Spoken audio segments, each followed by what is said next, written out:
Vamos lá, nação, mais um vídeo aqui no nosso canal e o Flamengo foi derrotado pelo Curitiba, jogando fora de casa, time reserva, entrou em campo e teve um lance polêmico, o Diego Ribas acabou cometendo pênalti, né, que deu a vitória ao Curitiba. E nós vamos analisar os comentaristas falando sobre o Flamengo, que está se preparando para a temporada 2023 e está em busca de novos reforços.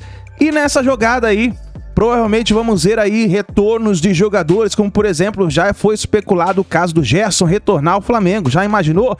E também, caso o Dorival Júnior saia para a seleção brasileira, quem será o novo técnico do Flamengo? Já escreve nos comentários aqui, escreva também, nação, a sua análise referente ao jogo de hoje contra o Curitiba. O que você achou dessa partida? Quem falhou para o Mengão ser derrotado dessa maneira? Escreve nos comentários, cresce esse vídeo, deixa o canal ESPN Brasil, link na descrição. Vamos para mais um vídeo do Mengão aqui no nosso canal. Curitiba 1, Flamengo 0. A habilidade de contratar o Rossi, que já faz pelo menos uns 6 meses essa história de tentar renovar, do Boca tentar renovar o contrato ou não com o jogador, que em janeiro já poderia assinar, entre aspas, aí de graça com qualquer equipe. Então, aí é um jogador já de 27 anos e que tem essa vivência de caldeirão que o Silas estava falando aqui, Elton. Como o Praz falou bem da questão da hierarquia, hoje o Santos é titular do Flamengo e chegou para essa temporada, inclusive, para suprir essa lacuna que faltava à equipe do Flamengo, que viveu aí por quase 2 temporadas com problemas no gol, né? E a vinda de um jogador como Rossi, que é titular de sua equipe, por mais que a equipe também não tenha feito uma grande temporada, né? O Boca também vive situação financeira complicada, ele chegaria para ser reserva do Santos. Independentemente disso, é um reforço que o Flamengo precisa, se a gente for olhar também os critérios de contratação do Flamengo ao longo dessa temporada, né? Reforçar todas as posições com jogadores que possam suprir, né, a saída de um jogador titular.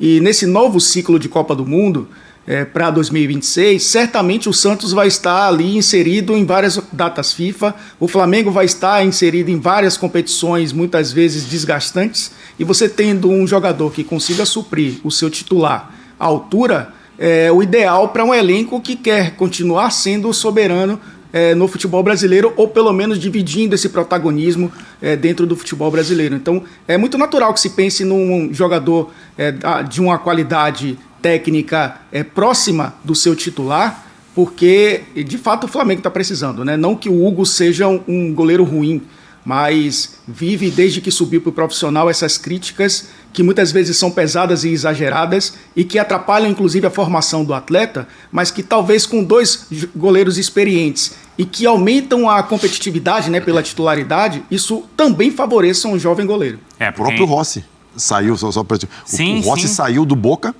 Foi depois um jogo com o Palmeiras. Foi emprestado, ele falhou, né? Foi criticado, acho que o Lucas Lima fez um gol por cobertura. Veio o Andrada, né, pro lugar dele, ele foi pro Lanús, um amigo meu que jogou comigo no Ceará, jogou com ele no Lanús, falou muito bem dele, falou que inclusive que era melhor que o Andrada. Então o Rossi também teve que sair. O Thiago, né? Para jogar, o Thiago, teve que sair para jogar e depois retornou e hoje, sem dúvida nenhuma, ele é um goleiro de nível top. Mas você acha que ele é melhor que o Santos, Praz? Não, acho que hoje ele vai chegar, o Santos vai estar na frente ainda, mas é um goleiro... Porque é o cara que está lá e está dando segurança pro Flamengo. Mas é um goleiro de muita qualidade, assim, e vai ser difícil pro Flamengo também conseguir contratar ele, por essa questão de estar livre, de ter a sede de outros clubes e de repente ele vê no Flamengo uma barreira muito grande e um risco grande de ficar no banco do Santos, né? Porque tem isso, né? Eu vou pra lá, mas talvez eu não seja titular, então talvez tenha essa questão também. Tinha uma pergunta, enquanto o Elton falava, de um relaxamento pós-conquistas aí do Flamengo. Vamos ver alguns números dessa vitória do Curitiba em cima do Flamengo, pra gente avaliar se o Flamengo já tirou o pé, já tá no modo férias ativado. Então, olha, garantiu a permanência da Série A desse jeito. Olha a posse de bola do Flamengo maior, 70%. Só que o Curitiba, ele finalizou de maneira correta mais vezes, 4 contra só uma do Flamengo.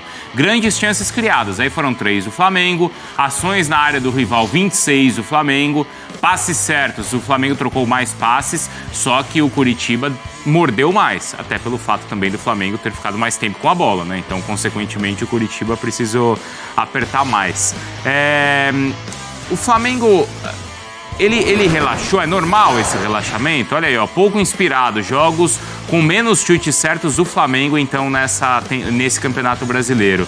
Então, só um chute certo hoje contra o Curitiba, um contra o Botafogo e 2 contra o Palmeiras. O que aconteceu, hein, Silas?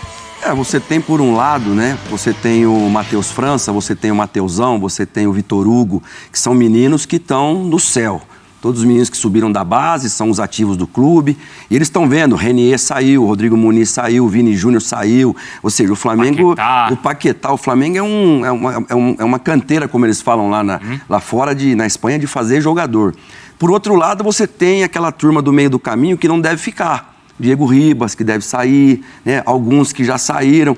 E você tem um terceiro grupo, que é Marinho, Everton, Cebolinha, que chegaram não faz muito tempo. Pulgar, que jogou hoje, né? O próprio Varela, que agora está machucado, o próprio Vidal, que está tendo mais oportunidade. A gente viu que só o João Gomes praticamente jogou, o Rodinei entrou depois, entrou o Mateuzinho. Então, Ayrton Lucas, Fabrício Bruno, Pablo, que chegou com uma grande contratação, mas o Léo Pereira não deu chance para ele. Então, tem uma galera que quer se firmar, né, Brunão, para o que virá 2023. Já tem o Mundial, já tem o jogo contra o próprio Palmeiras, né? O campeão, então. E são esses jogadores. Então é um misto, é difícil você juntar tudo isso e fazer um grande jogo contra um time que tá lutando para não cair na casa dele. Os 11 do Curitiba tinham o mesmo objetivo. Justamente. Os do Flamengo, acho que tem uma turma, cada um pensando numa coisa, né, Praz? Isso faz diferença? Faz. Assim, a mobilização, ela faz muita diferença, né? E uma questão também, né? Por mais que a gente fale que o Flamengo tem um grande grupo, que tem um grupo de qualidade, que tem um grupo homogêneo, mas a gente não vai ser hipócrita de dizer que o time titular do Flamengo não é muito superior ao time que jogou hoje. Em questão de qualidade, não estou dizendo que daqui a 2 anos esses meninos não possam superar, mas hoje, no momento, o time titular do Flamengo é muito melhor que esse time. E tem a questão da necessidade, né? A gente sabe como é jogar numa situação dessa, e o Curitiba, ele conseguiu ter uma coisa que durante boa parte do campeonato, agora quando o Guto chegou, ele conseguiu de repente detectar isso, é competitividade, né? O Curitiba tinha um bom time, um time tecnicamente, mas que não tinha um nível competitivo de intensidade de jogo muito alto. Ele começou a fazer algumas mudanças, perdeu o Igor Paixão também, que foi uma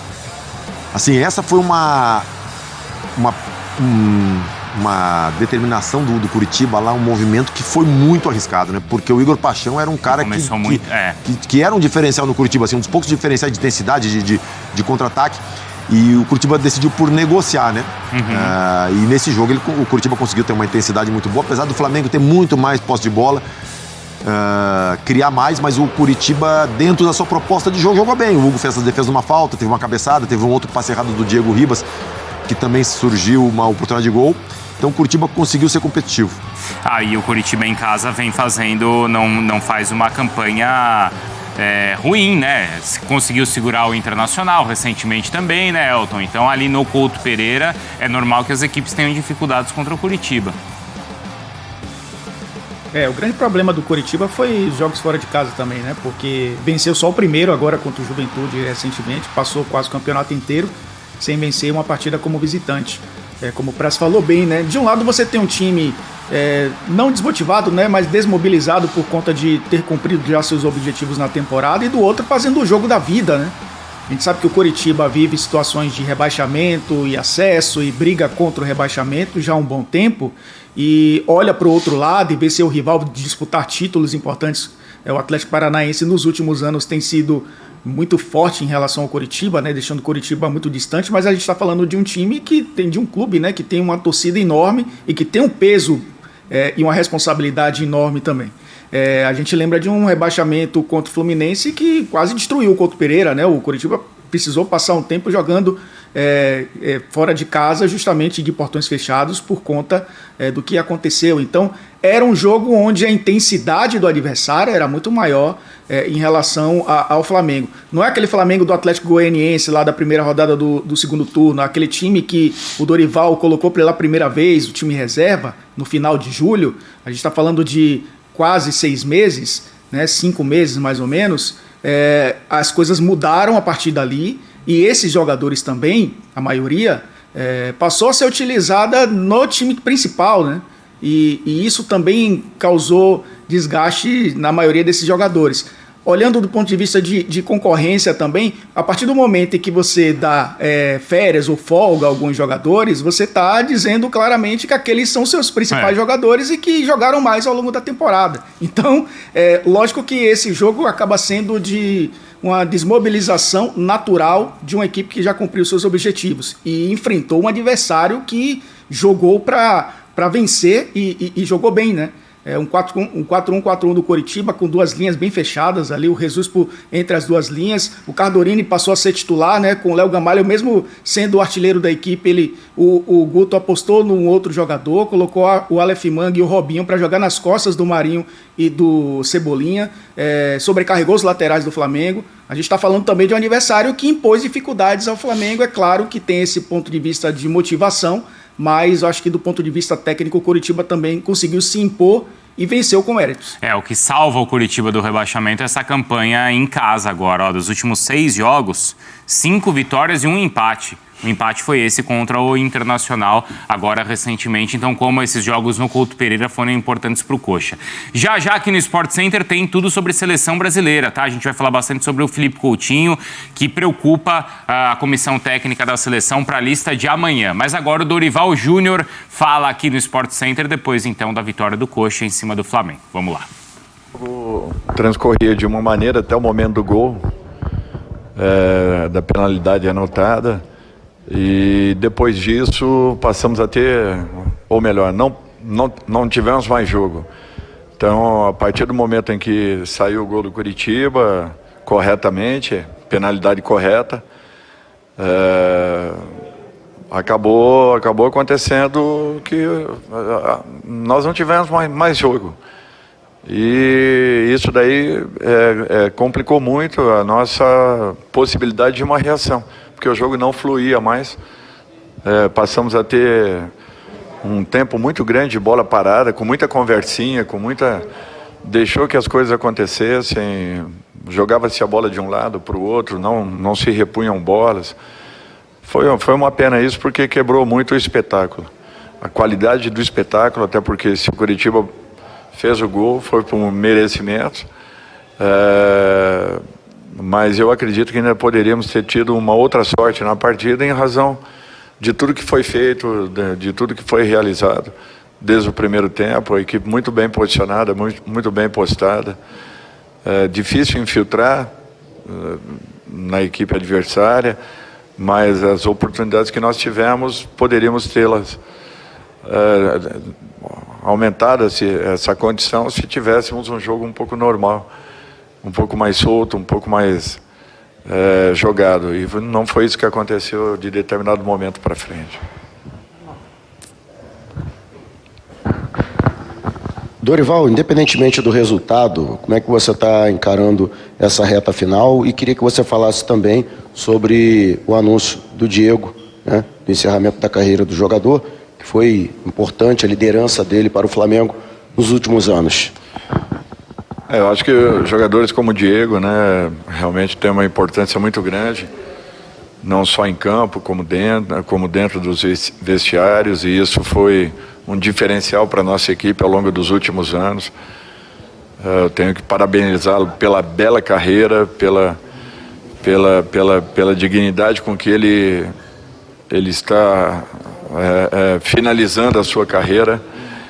Foi um exemplo que deveria ser seguido e enaltecido por todos aqueles que gostam de verem as coisas bem feitas, e o Diego é um desses caras que levam a profissão com muita determinação, com muita segurança, se dedicando ao máximo, se entregando ao máximo em trabalhos e em treinamentos. Por isso, a longevidade da sua carreira, uma carreira vitoriosa, feita em cima de grandes conquistas e jogando por grandes clubes do futebol brasileiro e mundial. É natural que ele acabou tomando uma posição, nós temos que respeitá-la, agradecer por tudo aquilo que ele fez, né, ao longo da sua vida, da sua carreira, e que ele deixe aí esses últimos momentos para que nós possamos conviver com essa condição que ele levou ao longo de todos esses anos. Aqui, Dorival, Boa noite. Independente do resultado, não é o resultado que todos nós queríamos, mas olhando pelo lado positivo, jogadores que estão tendo mais oportunidades, mais minutagem, por exemplo, a gente viu o Marinho saindo muito consternado dessa partida, não foi por falta de vontade, mas o saldo positivo, já pensando em 2023, de jogadores que não têm oportunidade com o time titular, mas que agora estão tendo no final dessa temporada. Olha, eu acho que esses jogos aí servem para isso. E independente do resultado, nós não fizemos uma má partida, ao contrário, nós tínhamos o jogo sob controle, né, até o momento do gol. Depois do gol, infelizmente, não houve mais jogo.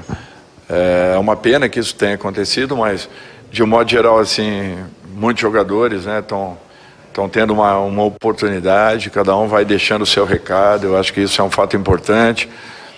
E nós estamos aí observando bastante para que depois, em reuniões, nós possamos ter uma certeza e uma segurança naquilo que queremos colocar a diretoria, assim como também a opinião da própria diretoria em relação àquilo que foram esses últimos anos. Dorival, boa noite. O Flamengo ganhou muito esse ano, né? Copa do Brasil, Libertadores. Falta 2 rodadas para o término do Campeonato Brasileiro. Quais são as motivações do Flamengo para esse restante de temporada? De alguma maneira, talvez, observar muito bem alguns jogadores para o ano que vem? De certa forma, encontrar outros meios desse time jogar? Quais são as motivações reais do time flamenguista? Eu acho que oportunizarmos uma melhor condição àqueles que não tiveram tantas oportunidades. A finalização da carreira do Diego, que tenhamos aí mais 2 jogos e façamos esses 2 jogos como nós fizemos os 2 anteriores, com muita segurança daquilo que nós gostaríamos e queríamos. Infelizmente foram 2 derrotas, mas eu acho que por tudo aquilo que foi feito, por tudo aquilo que foi realizado ao longo de todo esse processo, eu fico muito satisfeito, muito feliz de estar acompanhando o crescimento dessa equipe, que também está dando uma ótima resposta.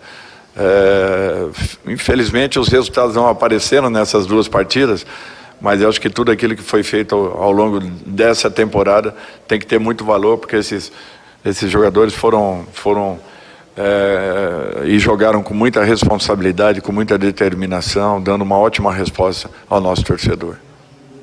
Bom, aí o técnico Dorival Júnior, que falou sobre essa questão aí da segunda derrota seguida do Flamengo no Brasileirão. É isso daí, nação. Então coloca aí sua opinião nos comentários, deixe o seu like é muito importante e nos vemos no próximo vídeo.